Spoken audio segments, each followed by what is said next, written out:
microphone checker, microphone checker, microphone checker, microphone checker, microphone checker, microphone checker. Hey, yo, what up? This your man, K Boogie, Mic Check Media. We continuing on once again with our Pioneers of Hip-Hop series. I got one of my favorite guys on the line, the brother Joeski Love, man. What's going on with you, Joeski? How you doing, brother? Man, good, man. First off, let me say thank you for taking the time out your busy schedule to interview with us. And one of the things that we do with the Pioneers of Hip-Hop series is definitely pay homage, man, to the brothers like yourself who've paved the way for hip-hop. Thank you. Oh, no problem, man. Now, let's talk about you, the early beginnings, man. What was your inspiration to get into hip-hop, and what brought you to the game? Well, you know, I grew up in the Bronx, New York City, where it all started. So, talking 74, 75, that early 70s when DJ Hollywood and DJ Mario and, of course, Kool Herc, Grandmaster Flash. You know, I grew up around all of this stuff. You know, I was a young boy, so I didn't get to go to all the jams but, you know, everybody had the tapes, and you heard the tapes in the park the next day when the older kids went to the parties, and it just influenced me. I said, I think I could do that. I'm 8, 9 years old, and I'm thinking, I can make words rhyme. I got Dr. Seuss books. I know how it works. So, right. I decided I'd take a crack at it.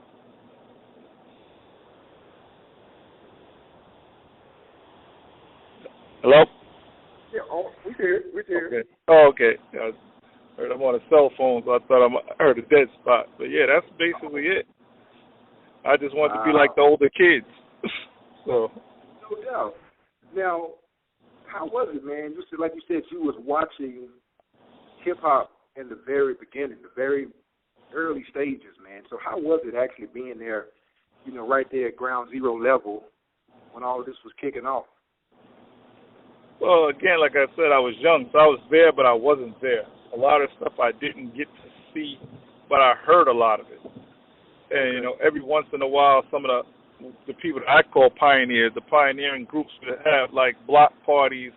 So every once in a while, I get to see Grandmaster Flash and the Furious Five, or the Funky Four, Grand Wizard Theodore, Fantastic Five, Grand Mixer DST, and groups like that, Cold Crush Brothers, Grandmaster Kaz, and them. So I heard a lot of tapes, and I still have some of these tapes to this day. I tell all of these guys when I see them, I got the tape when you guys was in the park battling this group and battling that group. So though I didn't get to see a lot of it, I heard it all. And it not only influenced how I thought and influenced how I lived, because these were my idols. Prince and Michael Jackson were out of reach for me. And others like me, we enjoyed their music, but you wasn't going to see Prince walking down the street in the Bronx. Right. But I could see Melly Mel going to the corner store. I could see Flash, at the supermarket. These are guys that I actually could see and touch and talk to. So, that was a little more real for us coming up in New York. Wow. No doubt. So, now, like you said, you seeing these guys, man, going to the store. So when did it hit you? When did the decision initially, take place and say, hey, I'm going to, get into hip-hop and do the same thing? Well, from the very beginning, as soon as I heard it, I was hooked. I was like, I think I could do that. As a matter of fact, as a kid, I was a DJ first. My parents bought me two Technique turntables and a Gemini mixer. And I thought, I wanted to be Flash in the beginning. And then as it progressed, I saw the rappers were getting more attention than DJs. So I said, you know what? Like I said, I had Dr. Seuss books, and I know how words rhyme, and I could speak English. So I said, you know what? I could write my own rhymes, and I could do that also. So I took more of a shot. After that, I took more of a shining to the rap part, and the rest is history. Yeah, no doubt. Now, you put out a lot of music, of course, and now one of the most notables, of course, was the Pee Wee's Dance. Was that's my baby. Yeah, man, no doubt. Love that joint. That's classic, man. Love it every time I hear it come on. Thank you. Now, was that, something that was originally supposed to be, a part of that movie, or how did that, whole thing come about with that, getting involved with Pee Wee Herman?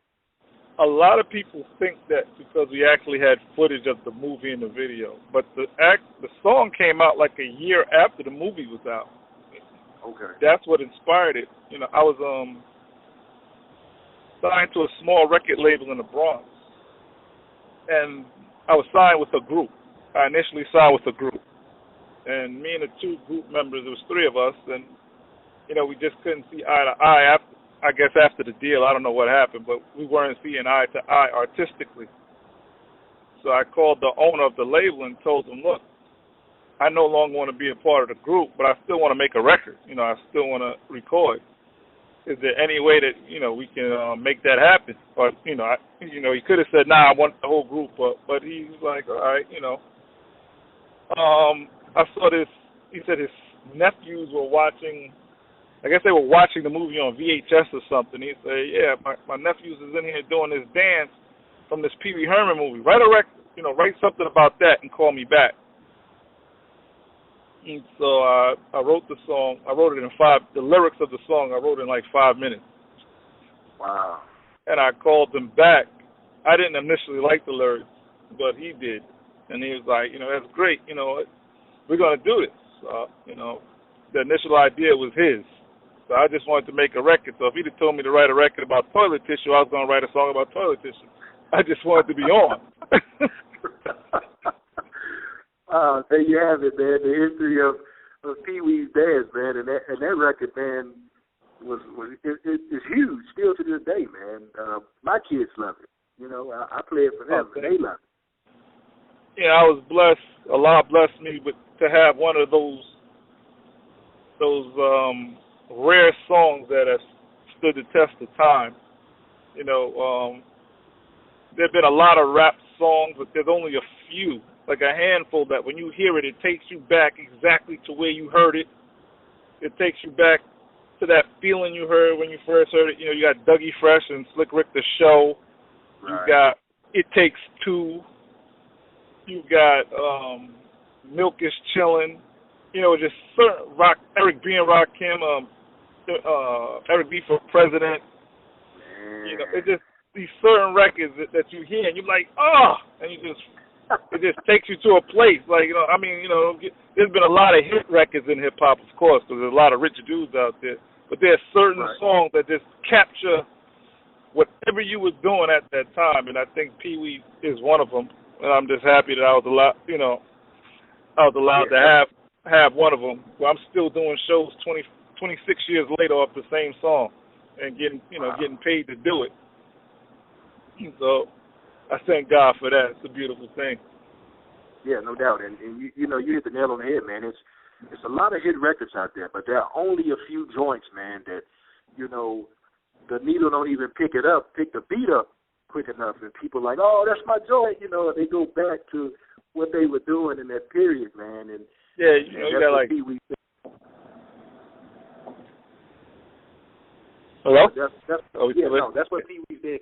I was just stopping because I was gonna let you come in. You was gonna try. Oh yeah, it's like this, like Push It from Salt and Pepper. Right. I would say Cha Cha Cha from MC Light. There's just certain. There's a few of them I can't remember, right now off the top. But there's just these certain songs. So what you're saying, EPMD takes you there. That's it, man. They just take you there, and you got one of those records, man. So now, I heard you say you're still touring. How is that? And where are you currently, touring at now? Because we definitely love to get you to Atlanta, man. That would be great. Yeah, well, tell them promoters out there to book me. I'm down. I've been blessed to travel for, a good friend of mine, Greg Nice from Nice and Smooth, got me back into it. I hadn't performed for a stretch of maybe 10 years at one time. Wow. And then, there's a few people in this industry I consider my friends. Everybody's cool. You shake hands. You see them in the club. Hey, how you doing? Blah, blah. But there's certain people that I consider my friends, my brothers. And Greg Nice happens to be one of them. Actually, both of them, Nice and Smooth.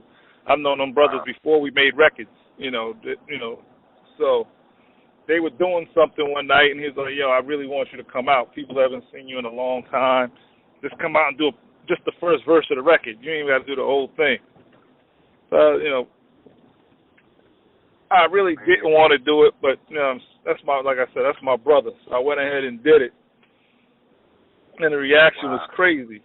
And he just kept, every time they had a show in the area, he's like, "Yo, we here. You need to drive out and do this." And I kept doing it to the point where promoters started calling me like, "Oh, we didn't even know you were still, involved. We got a couple of $100 for here, we got a couple of thousand here, and people just started calling me to come out by myself. And maybe for the past 5 years, I've had a pretty decent run of being able to perform and make, get a little extra money in my pocket off a song that's, older than my oldest son. My oldest son will be 23 on Saturday. Pee Wee Herman's 26. Wow. So, it's a blessing. Yeah, man, definitely, no doubt it's a blessing, man. And that's something that you don't get to hear about too often. And that's, other artists, man, that are truly brothers to each other, and for them to extend that hand, man, and pull you back in there, man. I'm grateful to Greg Nice for that myself.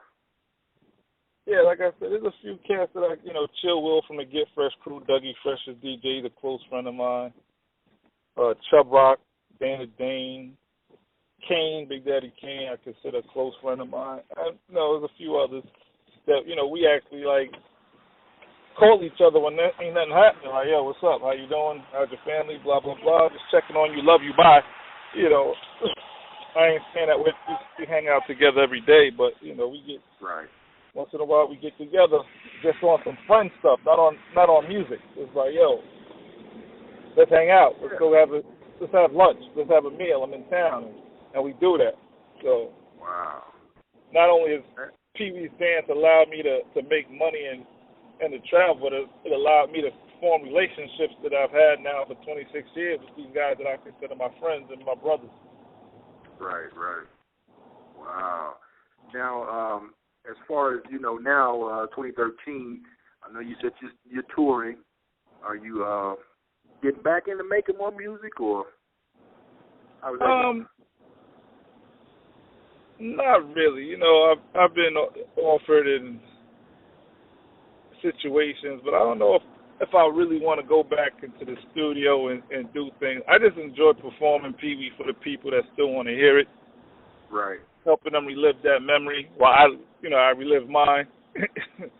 So, but as far as record new music, I don't know if my heart's in it like that.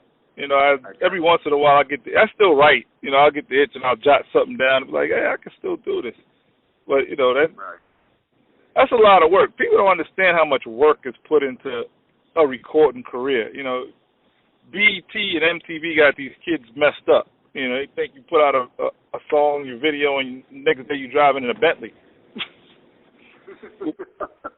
You got half naked women chasing you and you got a bunch of diamonds on, which ain't the case. It's a lot of work, a lot of hard work. And you can't do it, on half speed. You got to do it full throttle, or don't do it at all.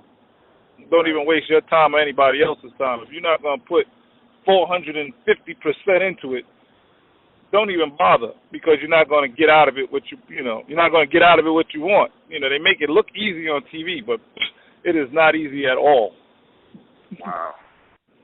Yeah, and that's one thing that, a lot of people, I haven't really heard too many people. I've heard a few artists that really, really discuss the logistics and what it takes to even put out a record, let alone to maintain. And, it's great to hear that other side of it and how hard it actually is. And it's not as easy, like you said, as the BET portrays it to be. Oh, nowhere close. Like, you just look. I can remember when Pee Wee first took off. I mean, there was a point where it was like, man, I'm tired. I don't want to go here. I don't want to go there. I'm tired of living out of hotels. I want to go home. But this is But in order to make the money and to be successful, you have to do those things. You have to live out your suitcase. You know, you can't. You know, you're not going to see your family as much. You know, it's going to be a lot of late, lonely nights. If people really don't, you know, all they see is, like I said, the half-naked chicks and the diamonds and you're driving in Escalades and Bentleys and Porsches. But the time and effort you got to put in order for that to even happen is crazy. So I salute these guys that are like, a dude like Jay-Z, me and him are about the same age. I don't know how he does it because, man, I'm ready to go to sleep at 10 o'clock. I ain't trying to be in no club, promote no record. I'm tired. So I take my hats off to dudes like that. It's like, man, keep doing it because I can't.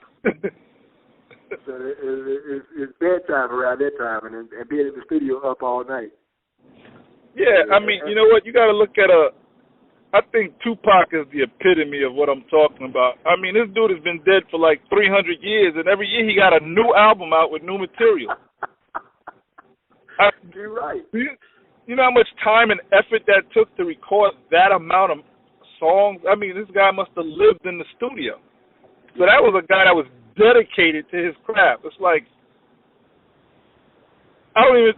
they thought, he got rape charges and shoot. I'm like, when did he have the time? And you look back with all these albums he's had out, it's like, well, how did he have the time to do all this crazy stuff they said he was doing if he's putting out a new album every year of new stuff? And the guy, I mean, it has to have been over 10 years now that he's been gone. Yeah. It's been since so it's like 96, I think, 95, 96, one of them, somewhere in there. Right. So when they're still finding new songs. So this guy must have been in the studio forever. Right. And that you got to look at that and go, damn, that's crazy. That's dedication right there. Yeah, that was a man that truly loved his craft. Right. And, you know, you pretty much, and one of the questions that I usually ask, man, you know, for the pioneers that have any advice for the young up-and-coming generation that's trying to get into this, you pretty much drill that home without me even having to ask you, man. And there's pretty much dedication and just realizing what you're getting into. Yeah, I remember hearing, and this is probably the most true quote I've ever heard in rap. I heard Run DMC on an interview years ago, and he said, a hit record will change your life. It'll change your address. It will change your phone number. It will change the way you live. And that has to be the most honest and accurate statement that I've ever heard from an artist, because it will. It will totally change your life. And not always for the better. Wow. Not always for the better, because you see there's a lot of dudes that sold a lot of records. When you see them now, it's like, ooh, what happened? Yeah, man. You know what I mean? And one brother that was, you know, that showed tons of promise, man, and still does to me, was pretty great, was DMX, man, and he just can't seem to find his way. It's funny you said that, because that's the name that came in, that's popped in my head. I mean, he's one of them guys, like, he reminds me of Tupac. You can see that he loves the craft. He loves doing what he does. He's probably in it. But the brother, unfortunately, had a problem, or has I don't know him personally. I've never met him. I just know what I read and hear. You know, apparently he has a substance issue or had one, and it kind of shortened his career. But that guy he outsold Jay-Z at one point. Like, he was hot.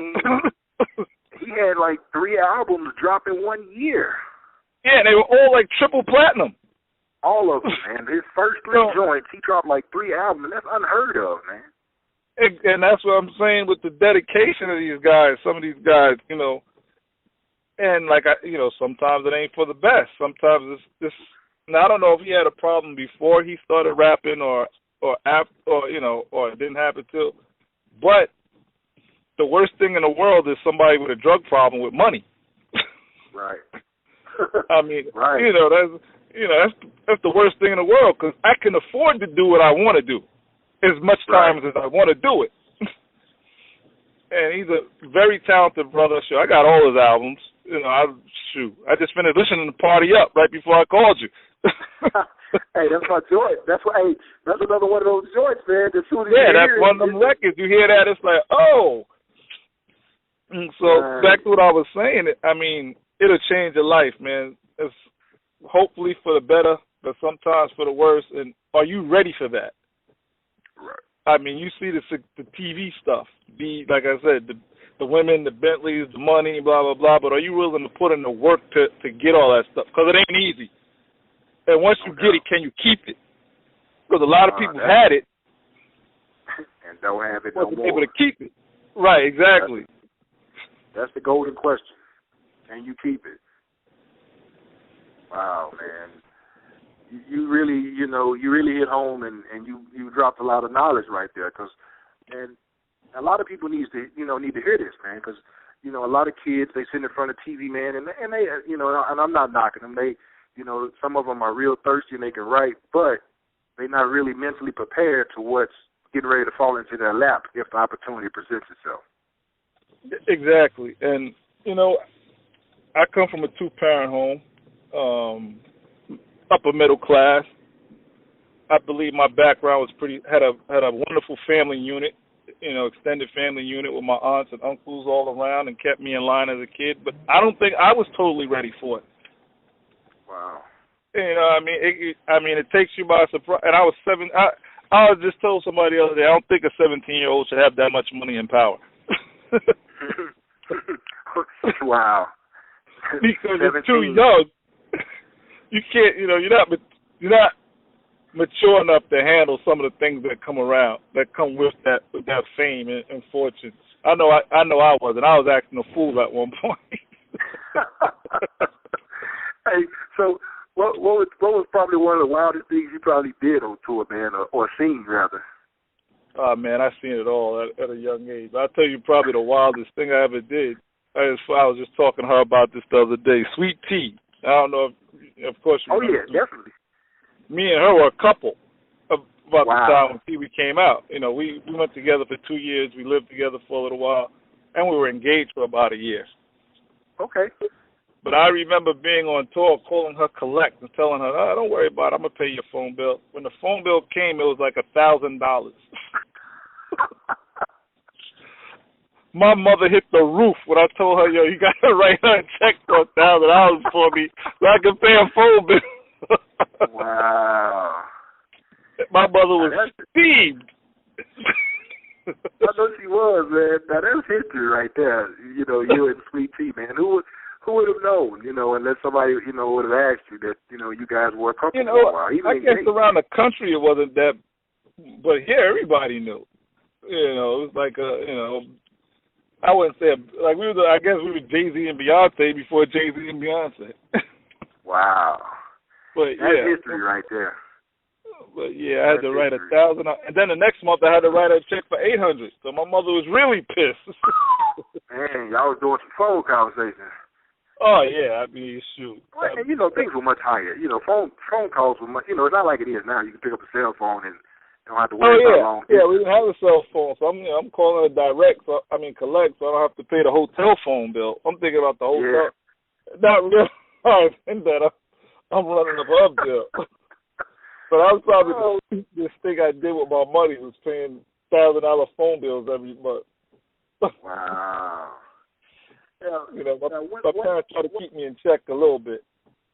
Oh, hey, but and it's great to hear, because you don't hear those stories, man. Where, you always hear about the artist, man, who really struggled, or they came from broken families and stuff. But to actually hear, of another artist. You hear it sometimes. They don't put it out there as much that some artists. No, they don't. And that's also bad. It's not fair that they don't tell it. The other stories. And what I really wish people, like interviews like this, I really wish people would concentrate more on some of the brothers and sisters that aren't rapping anymore but are successful doing other things. Definitely. Because there are other things in life that you can do and become successful. You might not be rich, but you can make a nice amount of money doing other things. I have a niece that I told she wants to be Beyonce. I'm like, great. It's good to dream that big, but not everybody's going to be Beyonce. But guess what? Beyonce has an assistant. Beyonce has a lawyer. Beyonce has people that handle her day-to-day schedule that make pretty good money too. Oh yeah. There are other things you can do in this business besides being on stage. So still be in I the wish industry. they would talk about stuff like that. So these kids would, it's like the NBA. Everybody's not going to make the NBA. That's right. But there's assistant coaches, there are physical therapists, there are all these other people that help Michael Jordan and Kobe Bryant and LeBron James be who they are. They didn't get there by themselves. Definitely and not. These other people make a hell of a lot of money. They might not make the $100 million that LeBron's making, but they might be making $5-6 million to make sure LeBron gets to where he's going, and he's where he needs to be. And they can live comfortably and not have to worry about what their next bill is. Exactly. So I wish people would talk about that as well. Well, man, you definitely, hit home on a lot of great, giving us food for thought. Make people think, and that's one of the things that we like to do, man. Is especially with our young people, man, because they definitely need that direction. And brothers like yourself, who were brought up in a stable environment, that story needs to be told too. And I definitely agree with you 100%. Yeah, there's a lot. Everybody ain't a gangster. Even some of these guys you think are gangsters ain't gangsters. Yeah, that comes out. It always comes to the light sooner or later, doesn't it? Yeah, but guess what? If you talk about it, there's nothing wrong with that. Right. Everybody ain't a thug. Everybody's not a killer. I love Kanye West. I love Drake because they are who they are. It's like, yeah, this is me. Right. I ain't sell no drugs. I ain't beat up a bunch of dudes. I didn't shoot the cops up. This is just me, and this is my music, and how I represent myself. Right. You don't have to be in a certain class or a certain group to be considered good or successful. Like the brother Rick Ross with that CO thing. Oh, he's a C, and he's denying it, and then they found out it was true. Why you denied it? You had a good job. It's true. Corrections officer making a nice piece of money. This dude is making $50,000-$60,000 a year. They got health benefits. Why are you ashamed of that? I know, right? Where's the shame in that? Because you want to portray yourself as a thug, and a COA is a jail cop, so you want to be associated with being a cop because you're a thug. But who cares? I'm not buying Rick Ross's album because I think he's a thug. Right. I'm buying his album because I like the music. I like the stories. I like the his music is kind of more adult and soulful, his track. Right. That's why I buy it. I'm not buying it because he's a thug. And if I found out he wasn't really a thug, I'm not going to buy his music no more. I can give less than a damn what he does on his day off. Man, hey, I enjoy the music. I'm listening to the music. I'm enjoying the music for what it is. The brother's talented. He's got a lot of hot records. If he didn't, he wouldn't be where he is today. Okay, exactly. So I had a job before I did this. So exactly. Ain't no shame in having a job. It don't look like he lost any money. It don't look like he lost any money or anything from behind, or fans from that story breaking. Exactly. He had broke for a minute. Exactly. So why deny it? Okay, I was a CO. Okay, so right. Your fans everybody got a pass. Regardless. Everybody got a pass. It. Everybody got a pass. That's it, man. Now, I remember the Pee Wee's Dance video. This, one last question I'm gonna hit you with is, sure. I remember Ice-T, the OG himself, being in that video, man. Yeah, Ice was in the video. Were you and Ice, already cool before that? No, I actually met him that day. When Pee Wee became what it became, Elektra picked up the record. Like I said, it was on a small independent label. And when it started doing big numbers, the small label got picked up by Elektra, which is part of the Warner Brothers family. So when we went to do the video, we did the video in L.A., and we did it on the Warner Brothers movie lot. Okay. Now, I forget the director's name, but I believe he had something, the director of the video had something to do with the movie Breaking. If you remember those movies with Shabba-Doo and them guys, it was all about dancing and stuff. Ice-T was in those movies. Right, he was in those movies. So the director invited him to be in the video. Okay. Wow. But we've been cool ever since. I mean, Ice-T is such a character. I love that brother. I mean, he sat us down and was telling me all these stories, about what goes on in L.A. and the gang life. Like, I had no idea that what was going on out there, and he just had all these stories and everything. The funny thing I remember, I'm going to cut it short, but when we pulled up to the lot, I remember there was this candy apple red Porsche convertible parked outside, and me and my crew were looking like, yo, that car is hot. Whose car is that? And it was Ice's car. Wow. Yeah, but we've been cool ever since. Him and Darlene, well, the girl that was his, I don't know if they ever got married, but I know that was his girl for a long time, and she was on a couple of the album covers, half dressed or whatever. Yeah. I was just about to say, I remember Darlene being on the cover of Power. That's with that bed. Whew. Yes, sir. With the bikini on? Yeah, that's it, man. You got to see her in person, brother. Oh, my God. Man, I can imagine. I bet she's still beautiful as ever. She's in the video, too. Oh, man. See, I got to go back and watch that joint again, man. Because she's in the video. If you remember a group called the L.A. Dream Team. Yeah. Dream Team's in the house. Yeah. They were in there, too? Rudy Pardee was in it. God bless that brother. He passed away some years ago, but he was in the video. And the teacher in the video was Francis from the Pee-wee's movie. He's the guy in the movie that stole Pee-wee's bicycle. Oh, that's right. Okay, man. That's a lot of history right there, man. Pee-wee Herman was supposed to be in the video, but he had a beard. Ruben, I forget his name. Paul Rubens. Paul Rubens. That's when he first signed up with the network to do Pee-wee's Playhouse. And when he wasn't Pee-wee Herman, he walked around with a full beard and mustache. You would have probably never recognized him if you saw him in the street. And that's the way he liked to stay if he wasn't doing Pee-wee. If he wasn't doing so, he didn't want to cut his beard off and none of that until he started filming Pee-wee's Playhouse that year. So Warner Brothers hooked that up for the actor who played the teacher, and they also allowed us to use footage from the movie.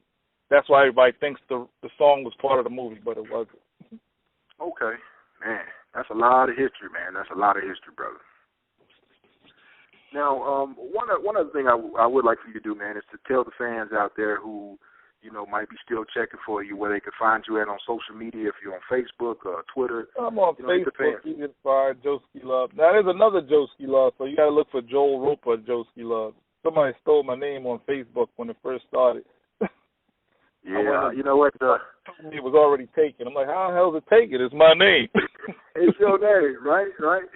Yeah, I think that happened to Positive K and Granddaddy. You both of them. Yeah, it happened to a few of us. I don't know if you remember Diamond D. Yeah, I saw Diamond D a couple weeks ago, man. He was at we covered the Souls of Mischief show here in Atlanta. They're doing the tour for the 93 Till Infinity tour, their 20th year anniversary. They were here for that in Atlanta. So Diamond D, he was at the show, man. Okay, they great did to see the that, brother. Diamond D. I went to high school with Diamond D. I knew him before records too. There's a lot of these brothers that I grew up with before that before we even believed music could be something we can make money of. Ultramagnetic, I've grown up with them. Said G and Kool Keith, Kool Keith, I knew those brothers for years. Before, like I said, before music, Nice and Smooth, I knew before music. Before I started, Red Alert and Van Bada, those guys, they lived not too far from me, so I knew all of those guys before I got into music. Right. So, Diamond D, they stole his name on Facebook, too. We had a conversation about that. I was like, why you put this? He's like, somebody took Diamond D. I was like, you did the same thing to me. I actually wrote the guy a message. I sent him a message. I'm like, yo, you're not Joeski Love. You need to take this down. Hey, we got to put a disclaimer out there, man, to stop taking the real hip hopper's name, man. So when they want to come to social media, they can claim their name. Yeah, I see a few people. I was looking. I'm like, oh, they must have got too, because they put like the original Spinderella, such and such and such and such, and I'm like, oh, they must have got her too. So that's it, man. They got her. Well, man, definitely on behalf of myself and Carolyn for Mic Check Media, we definitely appreciate you taking the time out your schedule to interview with us, man. We've had a great conversation. looking for, like I said, we're gonna try to get with these promoters here, man, so we can get you down here to a show. And love to meet you in person, brother. I've been everywhere but Georgia. I'm like, come on, man. We got to get you here, man. We're gonna have to put something together, man, to get you here, and definitely get you here. I'll be in Kentucky this weekend. I'm going to Louisville, Kentucky. I got a Harrisburg, PA later in the month. I actually got a show in my hometown, the Bronx, coming up in a couple of weeks. I'm looking forward to that. With Positive K, actually. Me and Paz, we on the show together. So, but yeah, man, talk to them promoters. ATL, I'm gonna come out there. I got family out there too, so you know. No doubt, baby. Y'all hear it, man.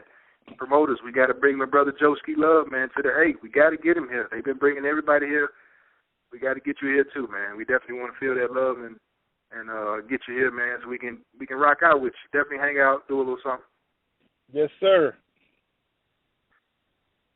Well, hey, I'm not gonna hold you up, man. Like I said, I definitely appreciate you dropping some knowledge on us, man, for the Pioneers of Hip Hop series. Yes. And we definitely keep in contact with. Oh, and may Allah bless you.